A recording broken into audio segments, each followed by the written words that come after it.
Hello, welcome to R3. Uh, I am your host, the Elder Charles P. Aiken Sr., and this is a place where we seek to repair, rebuild, and restore every individual, one family, one community at a time. The only way that we can do that is to reach every individual where they are. We do that by looking at the social climate and trying to offer some sort of reasoning, encouragement, exhortation, exaltation.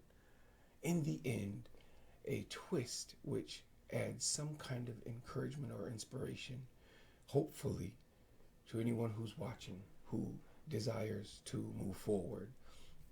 Now, rest assured, being in the United States of America, we have a lot of social climate issues, unfortunately, that are societally and systematically um, facilitated, and they are affecting each of us as an individual, and then the family, and then the community. So while it's spurned from the macro picture, it then dilutes down to the micro picture, and then expands back up as each person affected by these negatives. I'll just say, as each person affected by these negatives then unfortunately affects those that are around them in their sphere of influence. And as that sphere of influence is affected, that negative effect then spreads outward to their community. And then otherwise, this is an unfortunate predicament and turn of events. Not that we should find it surprising, but that's not that we won't go too far into that. Today, one of the things that I do want to talk about is, amongst all of the things that are taking place, we are a charity-based or ministry, Christian-based, believer-based ministry. And as a result, our hope is that we help you find a way to deal with what we are seeing. One of the things I want to talk about today, and in this particular video I'm going to talk about, is the abortion issue. Now, when every person looks at the abortion issue initially, we look from our perspective. As a man, I'm not the one who actually has the abortion. It is a female. It's her body. So we say in the United States, a lot of us, they're pro-choice. I'm not pro-choice, but these people are pro-choice because it's their body and they have a right to do whatever they choose to do with their body. And while I understand that narrative, that ideology, that paradigm, every law in the United States surrounds the fact that while you have certain freedoms, as long as those freedoms don't infringe upon the rights of the freedoms of others, they're okay, right?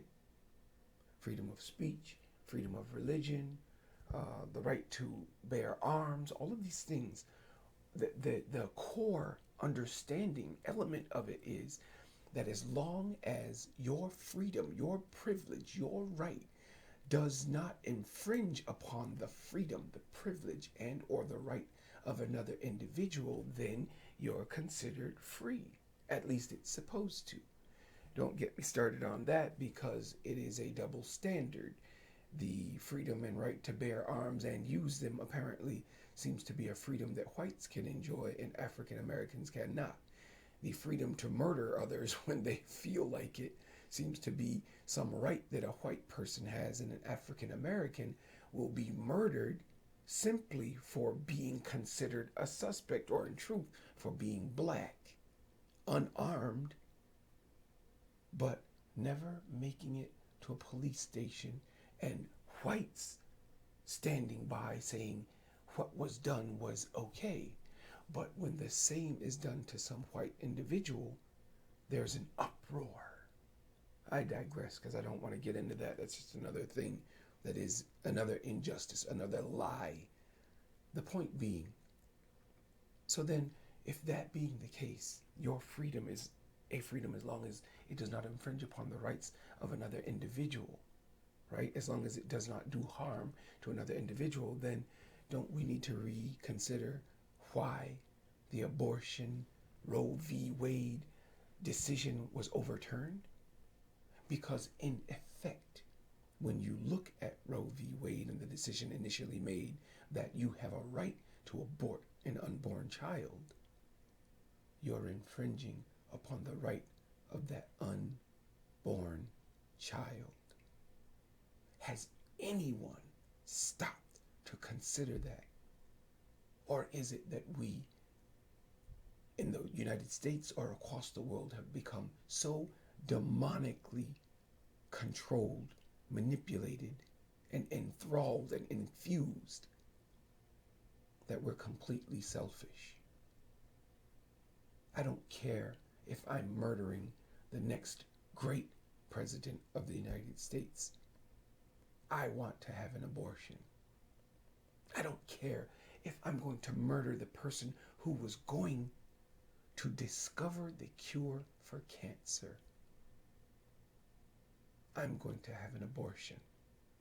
I don't care if I was going to mother or birth the next person who was going to truly move toward peace in the United States, who was going to effectively be able to communicate with others in such a manner that they would understand the wrong in their hatred for other people they do not know. I have a right. It is my body, and I don't care if I'm taking their life. I'm going to have an abortion. So that being said, this is the stance that you take. Now I know that there are what some would consider extenuating circumstances, right? Molestation, rape. These things, I get the consideration. I understand that. Even then, it still becomes a question. But I understand there being some tug of war when someone was raped, unwillingly taken, assaulted. I get it. But are you telling me that the vast majority of pregnancies that are aborted have been that of those who were raped or molested? Has anyone ever decided to just check the percentage of those that were reported as having been raped or molested, and that was the reason they sought the abortion? Or did you simply make a bad decision? Did you choose to, as a feminist or whatever person who is in control of their own body, did you choose to expose yourself sexually to a situation that would in itself end in the possibility of you becoming pregnant with a child you do not want? And then if that be the case, I would like to pose this question to all of you who agree with abortions. Every one of you, I would like to pose this question. Actually, a couple of questions. Number one, what if it were you? What if your mother decided to abort you? What if your mother took the stance, it's my body and I don't want this child? This child isn't worth me having. This child isn't important enough for me to want to birth. This child is not worth my time. I'm going to abort it. What if it were you? How about if you had an opportunity to learn before you were aborted. That is the feeling. That's the idea. That's the narrative that your mother went with. You're not worth it. So she's going to abort you. Thirdly, what if we could go back in time and every single one of you who vote for abortions could be aborted? What if you make the choice and decide that you're for abortion, and so every person who decides they're for abortion should be aborted because that's what you feel. You're for it. Why should you be any different?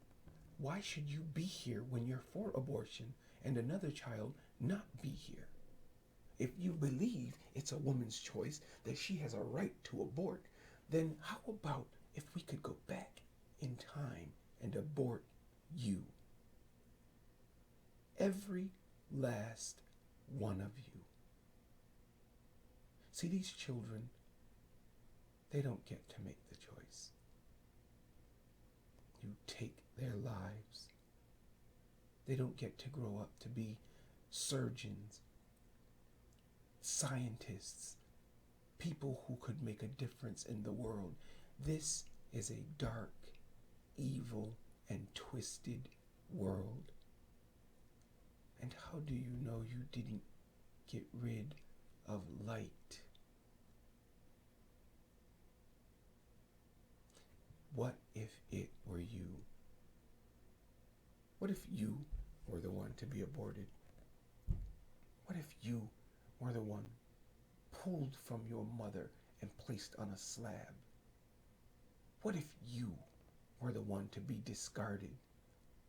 What if you, before you were ever even able to come into the world, were the one deemed not worthy of life?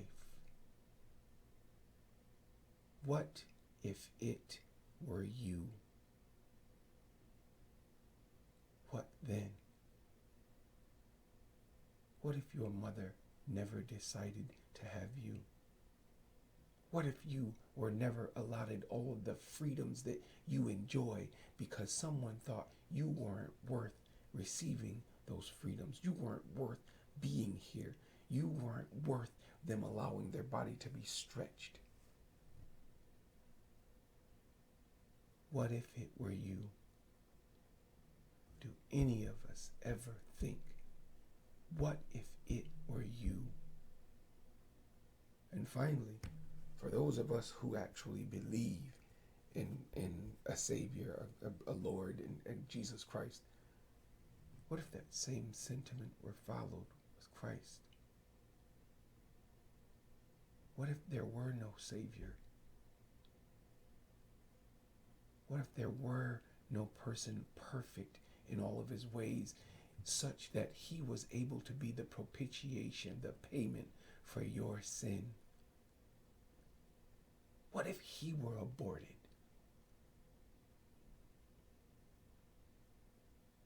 No Savior, no redemption, no freedom from sin. When we look at the world today, when we consider the landscape of society today, we live in a dark, angry, evil, hate-filled world where any person of the right persuasion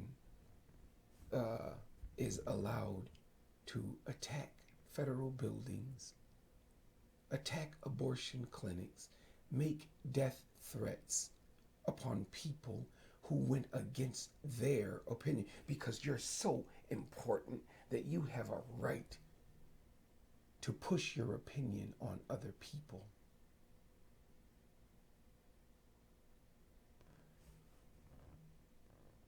And yet, very few of us see anything wrong with this picture. Very few of us can understand why there's something fundamentally wrong with people who view life in this way, with people who believe that that belief is one that has a foundation in wisdom, integrity, love, compassion, understanding, or do you even care? I am just interested in knowing how many of us enjoy the world the way it is. How many of us don't ever complain about the societal landscape of this world? How many of us think that we have reached the pinnacle of society and that everything is grand? With a country whose foundation is lying, murder, thievery, enslavement, torture, rape, and lies, and who continues to foster all of the same in all of its legislation and its actions. How could you possibly see the landscape as anything other than dismal? Where people have to worry about whether or not they will be murdered traveling to and fro innocently in the street, where people are denied basic civil rights and have been since the inception of this country, who have been downtrodden, disenfranchised, and excluded from everything until forcibly otherwise. And even then, the same discriminatory practices exist systematically in education, judicially, financially, legislatively, and executively. We continue to live in a society filled with hatred, murder, lying. And it is no wonder the Chinese prime minister, or whomever, whatever his position, I forget what it was, spoke out against the contradiction of the United States of America, because it is nothing more than a contradiction. And it is then, in closing, also a contradiction for a person who was allowed to live to want the right to murder someone else. Don't we ever stop and think about how we would feel if the shoe were on the other foot? Or have we lost all compassion, selflessness, and understanding? Clearly, there's no room for sacrifice.